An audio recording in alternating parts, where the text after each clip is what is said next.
আমরা কিন্তু গতকাল এটা কিন্তু পত্রপত্রিকায় লেখা হয়েছে যে সামিট টার্মিনালে যে কার্গোটা ওয়েট করছে বঙ্গোপসাগরের কিন্তু রাফ থাকবার কারণে সামিট টার্মিনালে সে কার্গোটা কিন্তু রিলিজ হতে পারছে না এবং এক্সেলারেট টার্মিনাল আপনারা জানেন পার্শিয়াল ক্যাপাসিটিতে রান করছে। এটা ফুল ক্যাপাসিটিতে যদি রান করতে হয় তাহলে আবার প্রায় 72 ঘন্টার জন্য এক্সেলারেট টার্মিনালকে বন্ধ করা লাগবে।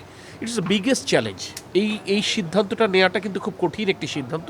আমরা তাদের সাথে কথা বলছি। আজকে দুপুর 3টায়ও তাদের ঊর্ধ্বতন কর্তৃপক্ষ আমার সাথে বৈঠক করতে আসবে। আমরা কোন সময় এই কাজটা করলে সবচাইতে কম জনদুর্ভোগ হতে পারে সেই ব্যাপারটা একটা সিদ্ধান্ত নেবার প্রশ্ন। আমরা ব্যবসায়ীদের সাথে কথা বলছি, সরকারের একটি সিদ্ধান্ত প্রশ্ন আছে।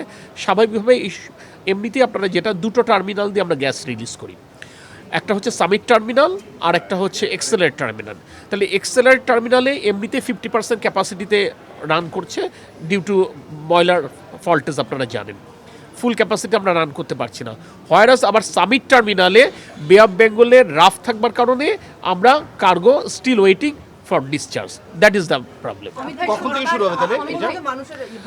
প্রাকৃতিক আচ্ছা, আমার কথা হচ্ছে অবশ্যই ভোগান্তি চরমে, এ ব্যাপারে কোনো দ্বিমত নেই। আমরা বারবার সে কারণে বাংলাদেশের জনগণের কাছে দুঃখ প্রকাশ করছি।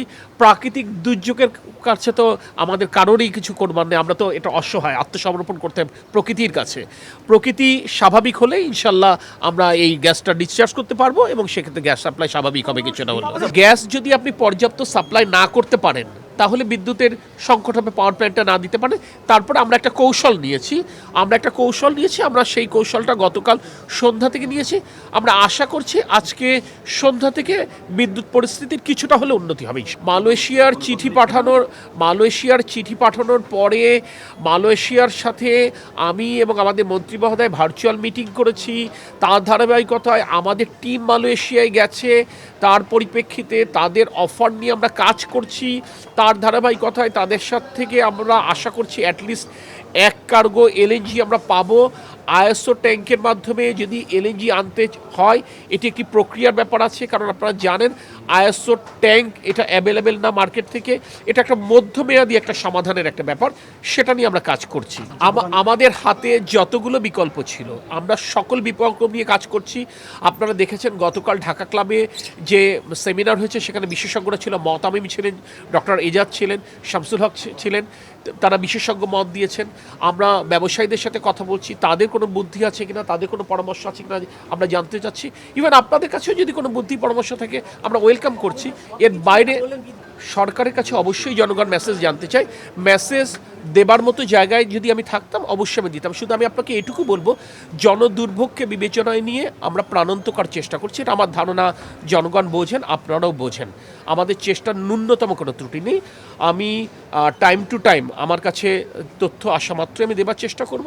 আমি আপনাদেরকে এটুকুই বলতে পারি যে প্রকৃতির হাতে আমাদের কিছু কোনো হাত নেই। প্রকৃতির সাথে আমি যুদ্ধ করে টিকে থাকতে পারি, কিন্তু একটি সময় আমাকে আত্মসমর্পণই করতে হয়, যেটা আমরা পারছি না। সামিট টার্মিনালে সে কারণে আমরা এলএনজি ডিসচার্জ করতে পারছি না এবং আমরা যেটা বললাম যে অ্যাক্সিডেন্ট ইজ অ্যাক্সিডেন্ট, সে কারণে এক্সেলারেট টার্মিনাল থেকে আমরা এখনো ফুল ক্যাপাসিটিতে কাজ করতে পারছি না।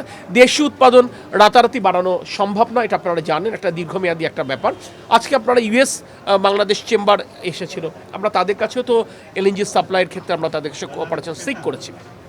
তো সরকার এগুলো কাজ করছে। দেখেন, যখন ভুল নীতি আপনি গ্রহণ করবেন একটি সময় তার মাসুল দিতে হবে। বিগত সরকারগুলো কোনো মধ্যমেয়াদী, কোনো দীর্ঘমেয়াদী কোনো সমাধান সূত্র খোঁজেননি, তাৎক্ষণিক সমাধানের পথে গেছেন বলে আজকে হঠাৎ করে একটি সংকট হয়েছে।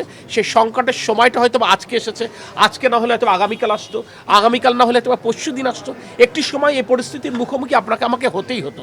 সেই পরিস্থিতিটা হয়তো বা আনফর্চুনেটলি সামার টাইমে আমাকে এই পরিস্থিতির সম্মুখীন হতে হবে।